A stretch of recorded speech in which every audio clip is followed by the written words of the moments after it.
인강기 위원. 네.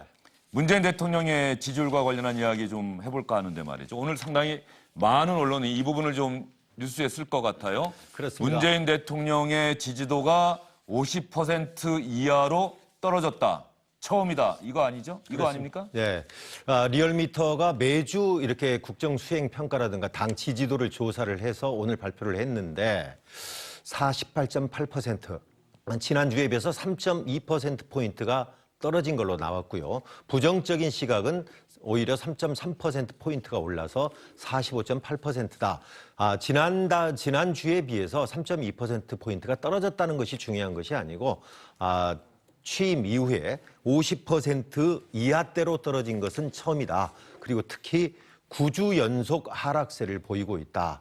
이런 걸로 봐서 전체적인 이 조사 자체가 숫자 자체보다도 더 중요한 것은 여론조사는 추이입니다. 예. 네, 추이가 9개월 연속 큰 폭으로 조금씩 떨어지기 시작해서 결국은 50% 이하로 떨어졌다 하는 그거에 대해서 오늘 많은 언론들이 문 대통령의 국정수행 평가에 대한 보도를 많이 하고 있습니다.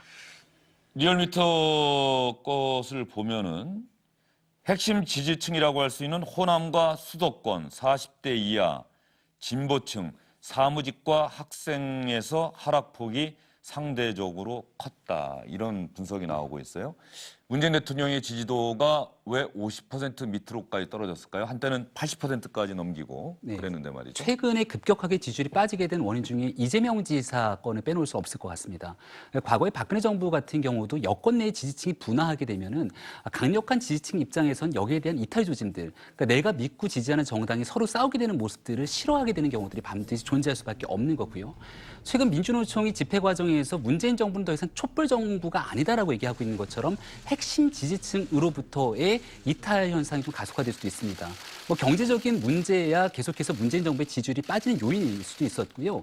사실 9월 달을 생각해 보면 9월 달 이전까지 정부의 지지율이 빠지기 시작하다가 평양에 가서 남북 정상회담에 좋은 성과를 가져오게 되니까 지지율이 급등하는 모습을 보였습니다. 예. 근데 여기에서 약속했던 게 김정은 위원장의 연내 답방이었거든요. 근데 지금 김정은 위원장의 연내 답방을 두고서는 올해가 한 달밖에 채 남지 않았는데 비핵화에 대한 협상이 좀 더딘 상황이고 북미 정상회담과 약속했던 부분들이 더디게 가고 있는 여러 가지 요인들이 다 중첩됐던 것들이 나타난 게 아닌가라는 생각이 들고요. 예. 현재로서는 지금 같은 지지율 하락 현상을 극복하기 위해서는 대북 문제의 획기적인 성과라든지 아니면 경제적인 요인 속에서 뭔가 국민들 특히 중도층의 마음들을 다잡을 수 있는 정책 변화가 있지 않고서는 뭔가 이 빠지고 있는 지지를 다잡기는 좀 어렵지 않을까 전망이 됩니다. 여전히 집권 2년차 역대 대통령 지지율을 보면은 문재인 대통령이 상대적으로 높아요. 가장 높은데 그럼에도 불구하고 50% 이하로 떨어졌다. 이것은 상당히 시사하는 바가 있어 보인다. 앞으로 문재인 정부의 국정 운영 조금은 바뀌어야 되지 않겠느냐.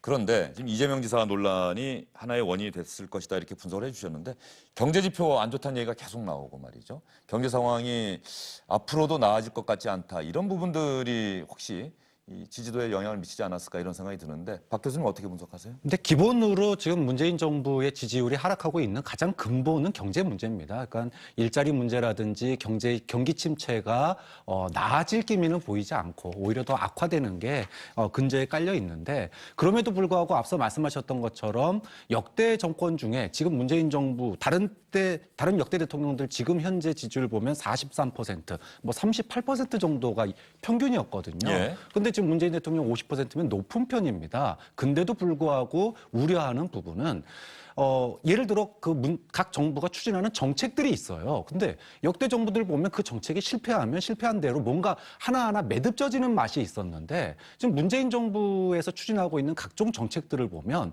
매듭이 지어지는 게 아니라 이게 새로운 논란으로 또 퍼지는 이런 풍선 효과들이 곳곳에서 나타나고 있습니다. 특히나 가장 기대를 걸었던 게 이 남북 평화 무드 아닙니까? 근데 이 남북 평화 무드가 올해는 뭔가 조금 기대가 있었는데 이게 지금 북한과 미국 사이의 고위급 회담이 지금 벌써 몇 달째 지금 연기가 되고 있으면서 되는 게 하나도 없는 그런 상황이 되다 보니까 기대가 컸던 만큼 실망이 크니까 이게 한꺼번에 빠지는 속도, 지지율 빠지는 속도가 굉장히 가속도가 붙는다는 게 좀 우려스러운 점이죠. 얼마 예. 전에 박지원 의원이 그런 얘기를 했죠. 예. 이영자가 떠났기 때문에 이런 현상이 벌어진다고 예. 했는데 이영자가 예. 어디입니까? 예, 청년 실업 관련해서 젊은 층들 20대 그리고요. 영남, 그리고 영남 그리고 자영업자? 자영업자 예. 이렇게 이 세 축들이 민심을 이반하면서 이렇게 지지율이 떨어지고 있다 이렇게 분석을 했습니다.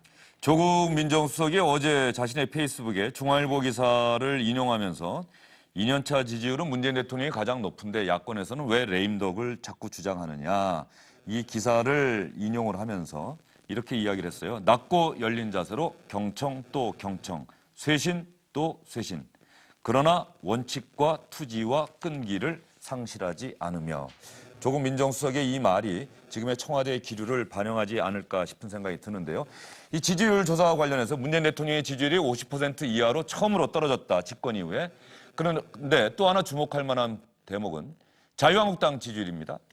최순실 씨의 국정농단 사건이 불거진 이후에 가장 높은 지지율을 나타냈다는 점에 언론은 또 주목하고 있는 것 같습니다. 보수 진영 유권자들의 표심이 그동안 갈피를 잡지 못하다가 자유한국당 쪽으로 쏠리고 있는 것이 아니냐 이런 분석 충분히 할 법하죠. 지금 보면 민주당과의 지지율 격차가 채 10% 남짓입니다. 이 정도라면은 선거를 치러서 개인적인 경쟁력에 따라서 얼마든지 좀 이겨낼 수 있는 판단이 들 수가 있을 거고요. 김병준 비대위가 꽤 오랜 기간을 꾸준하게 해왔지만 사실은 지지율 변동에 이렇게 많은 차이가 보이지 않았고 뭔가 새로운 인적 쇄신의 방향도 보이지 않았습니다. 하지만 문재인 정부의 경제 정책이라든지 현 정부에 대한 여러 가지 정책들에 실망했던 중도 보수적인 유권자 입장에서는 대안을 찾을 수밖에 없는 상황이고요. 현재로서는 자유한국당이 전당대회를 앞두고 더 이상 친박, 비박, 개파 논쟁하지 말고 새롭게 미래를 나아가자라고 하는 데는 어느 정도 교감이 다 형성이 된 것 같거든요. 이러한 기대감들이 반영된 결과로 일단 보수의 축으로서 한국당을 중심으로 혁신과 통합을 하자라고 하는 메시지들이 중도 보수층의 마음을 움직인 것 같고 이러한 일들은 아마 내년 2월 전당대회에서 새로운 변화가 일어나게 된다면 판이 완전히 흔들릴 수밖에 없기 때문에 아마 민주당과 현 정부 집권 여당 입장에서는 굉장히 긴장할 수밖에 없는 형국이 아닐까 생각됩니다. 예. 한때는 정의당 지지율이 자유한국당과 비슷하거나 앞서는 일이 있었는데 이번 여론조사 결과를 보니까 자유한국당 지지율이 상당히 많이 올랐어요. 최순실 씨 국정농단 사건 직전에 29.6%를 기록한 이후에 최고치라고 합니다. 2년 1개월 만에 25%를 넘겼다라고 하는데 언론은 주목을 하고 있고요. 민주당은 지난해 1월 문재인 정부 집권 이전인 지난해 1월 34.5% 이후 1년 10개월 만에 가장 지지도가 낮다고 합니다. 현재 여론의 흐름이 이렇다라고 하는 점을 여러분께 말씀드리면서 조금 전에 문재인 대통령의 지지율이 하락하고 있는 이유 중에 하나로 이재명 지사를 둘러싼 논란을 우리 김병민 교수께서 말씀해 주셨는데